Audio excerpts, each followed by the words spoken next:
thought these words were appropriate for me to talk about this morning in 1 Peter chapter 4.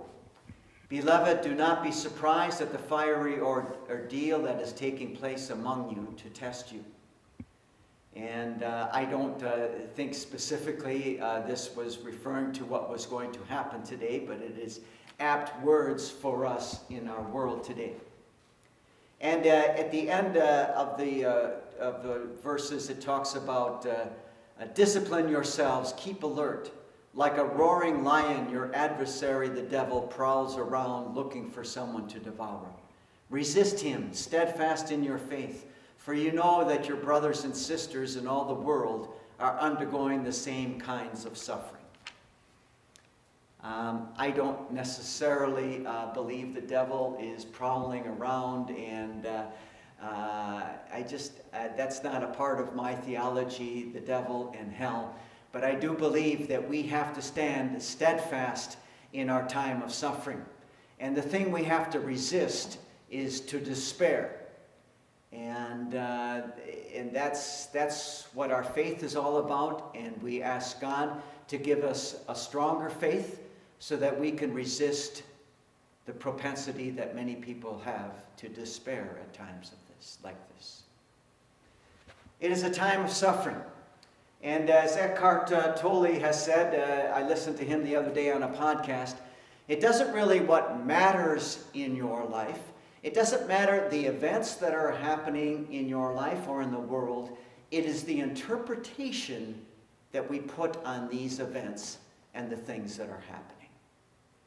And it's very important for us as we find ourselves in the midst of this pandemic, how we interpret what's going on.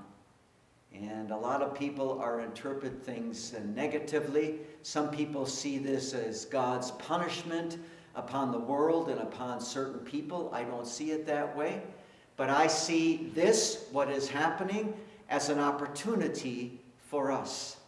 It's an opportunity for us as individuals to grow in our faith. And I think this is an opportunity, as so many of the worldly establishments, the financial institutions, the things that we have put our trust and confidence in and our belief system in are crumbling around us. It's a reminder that these aren't the most important things in our lives. A trip across the world, other kind of luxuries that we no longer have are not the most important things in the world. Our faith, our relationship with God, our relationship with our families, these are the things that are most important. And these are the things, I think, that are the opportunities for us to grow. How do we interpret other kinds of suffering in our life? When there is sickness, I have often heard as a pastor, I don't hear it much anymore, but I hear people say, God must be punishing me for this sickness to be happening in my life. I tell people, don't look at it in this way. Look upon this sickness as an opportunity now to make some changes in our life. And if you look around, how many people are exercising in our world? How many people are walking, running, and biking? There's a shortage of bikes in our community because nobody has ever biked as much as they are now. This is an opportunity for people to make some changes to their health and to their life, their lifestyle, and to bring greater health into their life. Whenever we are sick, look upon it as an opportunity to make some changes, to grow in our faith, and to come closer as families. When the suffering that we're experiencing has to do with our families and our relationships, it's most important to understand what is the nature of the suffering, to understand why things are happening the way they are. It's our interpretation. It's our interpretation of the interaction that we have with other people, which is the utmost important.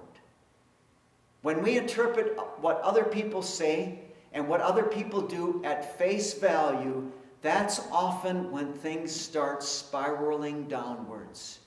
And when somebody says or does something that is harsh and hurtful, rather than step forward and react to it, it's a time to step back. And it's a time to try to understand what is going on with that other person. Maybe what they are really saying is that they are hurting very badly. It's very obvious, isn't it, when we're interacting with family members and people that we know, that everybody has good days and bad days.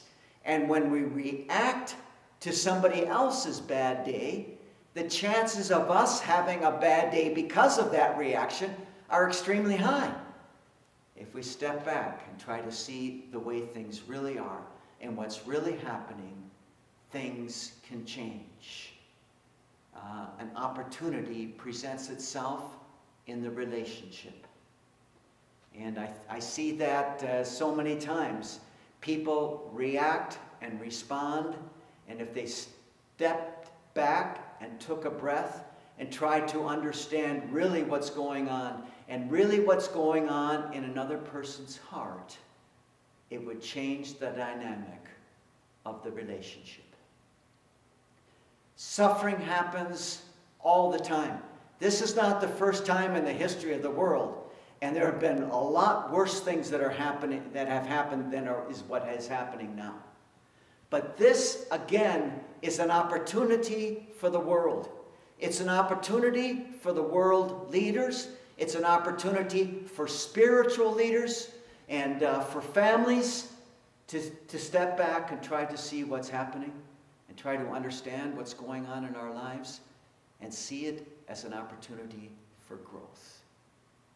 My prayer is that God gives us the faith that we need to withstand, stand strong, and see all of this as an opportunity. Amen.